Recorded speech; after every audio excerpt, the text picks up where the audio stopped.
नमस्कार दोस्तों, आज हम बात करेंगे जैन धर्म के 5 मूलभूत सिद्धांतों के बारे में। जी हाँ, आज समाज में अनेक धार्मिक संप्रदाय प्रचलित हैं, जैसे हिंदू, जैन, सिख, बौद्ध इत्यादि।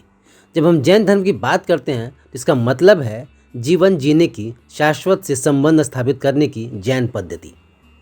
इसी प्रकार हिंदू धर्म में भी जीवन जीने और शाश्वत और अनंत आनंद स्वरूप में खोने की एक अलग प्रक्रिया और प्रणाली है। स्वभावतः मनुष्य सदैव अनंत और शाश्वत सुख की खोज में रहा है, अतः वह किसी न किसी धर्म का अनुकरण करता रहा है। हम यहाँ जैन धर्म के 5 मूलभूत सिद्धांतों का विश्लेषण कर रहे हैं। यह 5 सिद्धांत क्रमबद्ध रूप में हमें इसी प्रकार जीवन जीना सिखाते हैं, जिससे हम अपने भीतर रही अनंत शांति और आनंद की अनुभूति कर सकें। सबसे पहले बात करेंगे अहिंसा के बारे में। जीवन का पहला मूलभूत सिद्धांत देते हुए भगवान महावीर ने कहा है, अहिंसा परमो धर्म। इस अहिंसा में समस्त जीवन का सार समाया है। इसे हम अपनी सामान्य दिनचर्या में 3 आवश्यक नीतियों का पालन कर समन्वित कर सकते हैं। कायिक अहिंसा, कष्ट न देना। यह अहिंसा का सबसे स्थूल रूप है, जिसमें हम किसी भी प्राणी को जानते अनजाने अपनी काया द्वारा हानि नहीं पहुंचाते हैं। मानव जीवन की अमूल्यता इसी तथ्य में निहित है, इसके पास दूसरों को कष्ट से बचाने की अद्भुत शक्ति है। अतः स्थल रूप से अहिंसा को मानने वाले किसी को भी पीड़ा, चोट, घाव आदि नहीं पहुंचाते। मानसिक अहिंसा। अहिंसा का सूक्ष्म स्तर है किसी भी प्राणी के लिए अनिष्ट, बुरा, हानिकारक नहीं सोचना। हिंसा से पूरित व्यक्ति सामान्य रूप से दूसरों को क्षति पहुंचाने के लिए मृत्यु भर से भरा हुआ है, लेकिन अहिंसा के सूक्ष्म स्तर पर किसी की भी भावनाओं को जाने अनजाने ठेस पहुंचाना का निषेध है। बौद्धिक अहिंसा यानी किसी के प्रति घृणा न करना। अहिंसा के सूक्ष्म स्तर पर ऐसा बौद्धिक विकास होता है कि जीवन में आने वाली किसी भी वस्तु, व्यक्ति, परिस्थिति के प्रति घृणा के भाव को त्याग हो जाता है। हम निरंतर अपने आसपास रह रही उन वस्तु, व्यक्ति, परिस्थितियों के प्रति घृणा भाव से भरे रहते हैं, जो हमारे प्रतिकूल हो अथवा जिन्हें हम अपने अनुकूल न बना पा रहे हों। यह घृणा की भावना हमारे भीतर अशांति, असंतुलन, असमन्वय उत्पन्न करती है। अतः अहिंसा का सूक्ष्मोत्तर स्तर का प्रयोग करने के लिए हमें किसी भी प्राणी से घृणा नहीं करता है। जीवन की हर परिस्थितियों को सहज स्वीकार करने की कला सीखनी होगी। हमें जीवन में हो रही वस्तु, व्यक्ति, परिस्थितियों को हटाने का प्रयत्न नहीं करना है, अपितु उनके प्रति रहा अपना घृणा का भाव भी हटाना है। दूसरा है सत्य। धर्म जगत में सत्य के सिद्धांत की व्याख्या सबसे अधिक भ्रांतिपूर्ण प्रकार से की जाती है।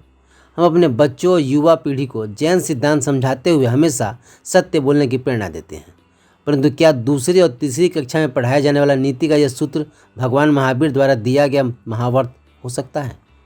अवश्य भगवान को सत्य महावर्त के भीतर गहरा आत्मधिक आशय समाहित है। इसलिए श्रीमद् राजचंद्र मिशन में हम इस सिद्धांतों का अभिप्राय मानते हैं। सही चुनाव करना। हमें अपने मन और बुद्धि को इस प्रकार अनुशासित और संयमित करना है कि जीवन की प्रत्येक परिस्थितियों में हम सही क्रिया और प्रतिक्रिया का चुनाव कर सकें। अतः सत्य सिद्धांत का अर्थ है उचित और अनुचित में से उचित का चुनाव करना। शाश्वत और क्षणभंगुर में हो रहे शाश्वत का चुनाव करना है।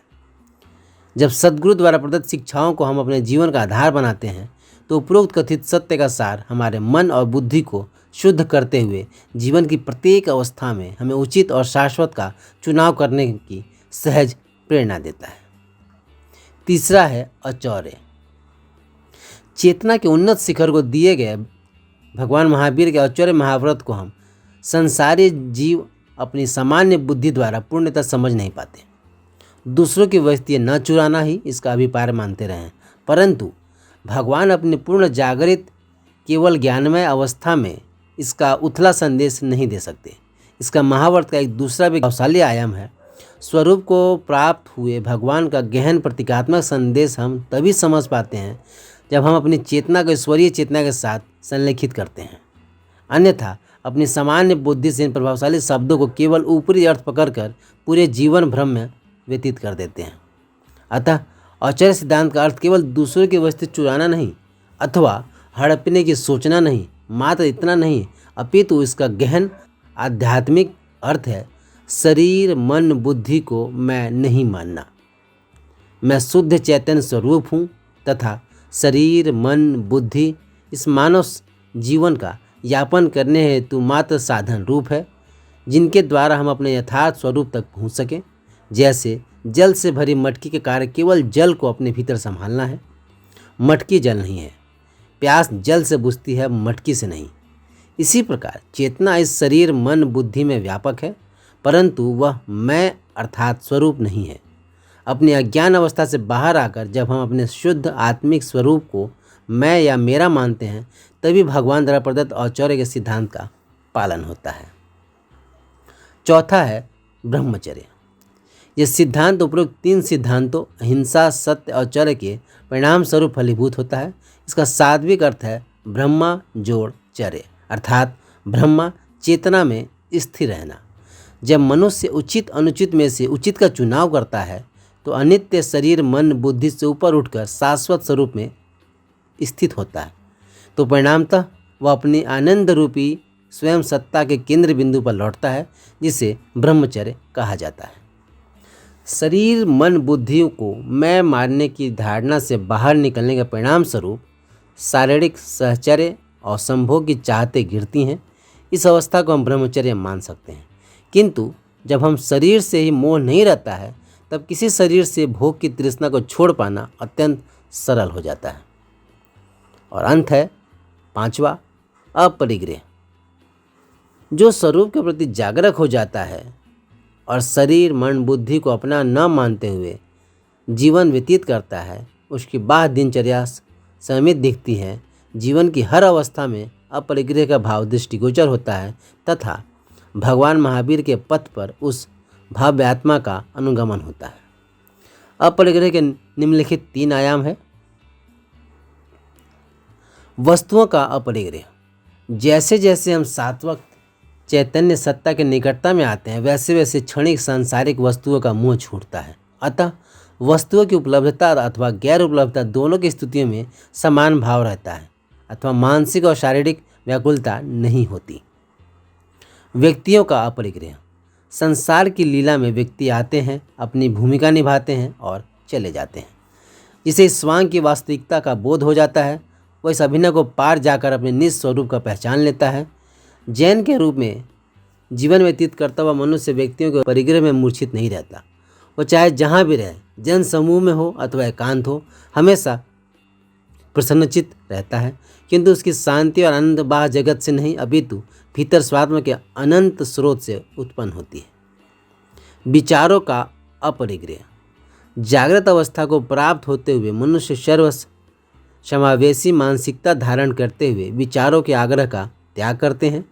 वे भगवान महावीर द्वारा प्रणीत अनित्यकात्म और स्वामित्व के सिद्धांत को हृदयगत करते हुए सभी के विचारों का सम्मान करते हैं।